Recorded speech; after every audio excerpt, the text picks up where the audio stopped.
I realized, like, in my contemplations, that the most authentic you can possibly be is even a level beyond your authentic self. The most authentic thing about you is actually your spirit. It's your, you could say, yourself with a capital S. It's your God self, really. It's your higher self, right? That's the most authentic it gets. And when I speak from this place, it feels like the most real me that exists. It's a very divine, light, gentle, loving energy. It's like, it feels like God. And so on the one hand, I realize, like, sometimes I can, I like to be nice and honest and, share stuff openly.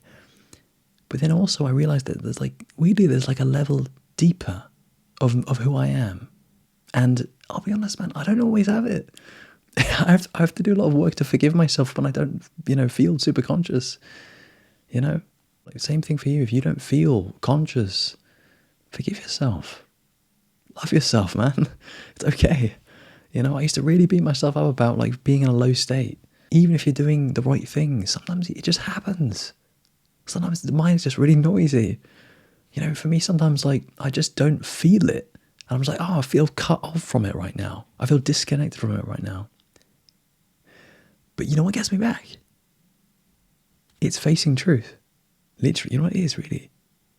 It's like looking at God.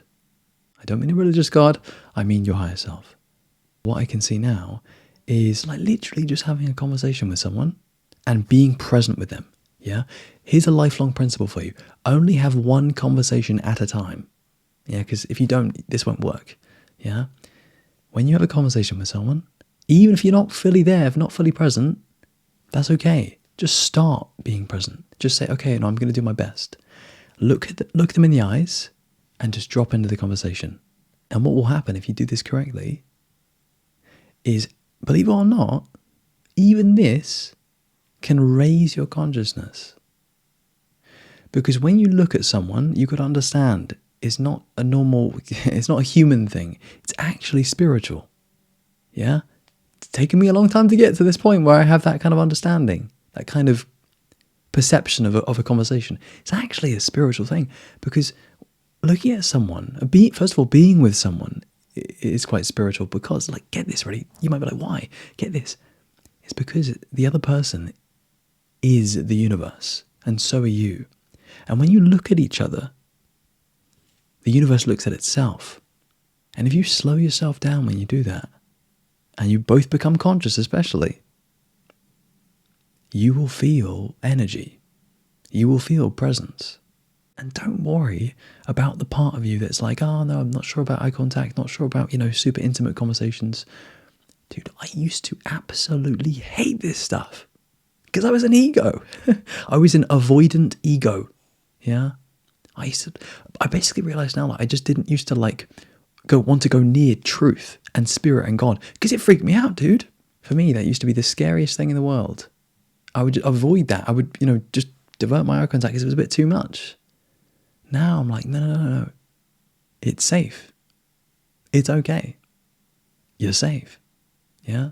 As someone who's very self-aware and very good at protecting themselves, I know what to do and what to not do to basically keep my ego alive.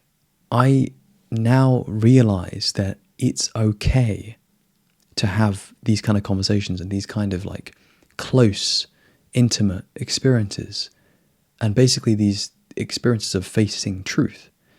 Really what I'm saying is, it's okay and it's safe to face and surrender yourself to God. But remember, this is not for your ego. I also have that part of me that doesn't want truth, that's scared of truth, that wants to, be on my own and be, escape reality. Yeah, of course, man. But now what I'm telling you is that, like, as I've stepped into this path a lot, I've really, put myself out there. I've really met a lot of people. I've really started to, basically live with this energy more. Because that's the thing, that's what happens. I can't escape or avoid this energy. This is who I am, ultimately. Now, as I said, I don't always feel this way. I don't always channel the purest of energy. Sometimes I'm in my ego. That's okay. Basically, what I'm seeing is you have to be true to who you actually are. Yeah? Not just like your cool persona, or who you kind of, like, want to be, or kind of want to be seen as. No. Like, your actual self. Yeah. And then, as we said earlier, like even it's even deeper than that, because it's like who you really are, like existentially. In other words, the most authentic you that exists is, we could say, your spiritual self. Yeah. So it's basically your conscious self. Yeah. What I would ask you if we were in a session together is, who are you when you are conscious? If you reflect on this, what you'll see is that you have a self. You have a true self. And maybe you would have seen this self in your childhood. It's very pure. It's like who you really, really, really are. It's almost like when you have nothing on your mind and you're just being. I can feel this version of me now. This is who I really am. And if you want me to tell you about myself, like I can tell you about myself. I know, and I always have been, very, very kind, very, very moral. I just can't do something that's immoral. Like it just doesn't sit with me right. Likewise, I've always been very patient. I've also always been very, very sensitive. Yeah? That's not in a bad way. No, it's a good way. It's the high consciousness way. It's the I feel lots and I'm aware of lots. I would also say I've always been very self-aware. I want you to notice there's a trend here. These are all high consciousness values. Why? It's because they're being derived from my real self, and my real self is spiritual and conscious and existential. So of course, who I really am has these values. I want you to do the same and ask yourself, who am I really? And what are my real, true, most authentic values? Yeah? And what you'll see is that they're pretty much all good. Because your real, true self, your self with a capital S, that's who you really are. That's who you really, really are. And honestly, I can say this because I've been this way. You probably haven't been living in accordance with it. Because it's really hard.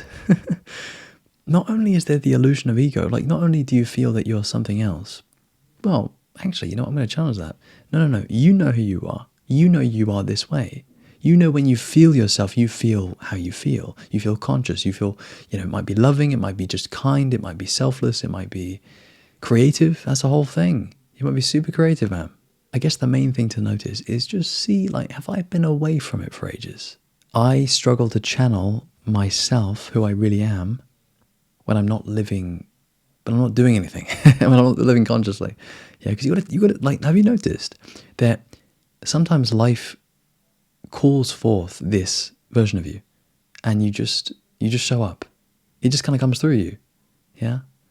Like anytime I do anything important, especially when it involves others, events, workshops, conferences, stuff like that, I see that this version of me just comes through.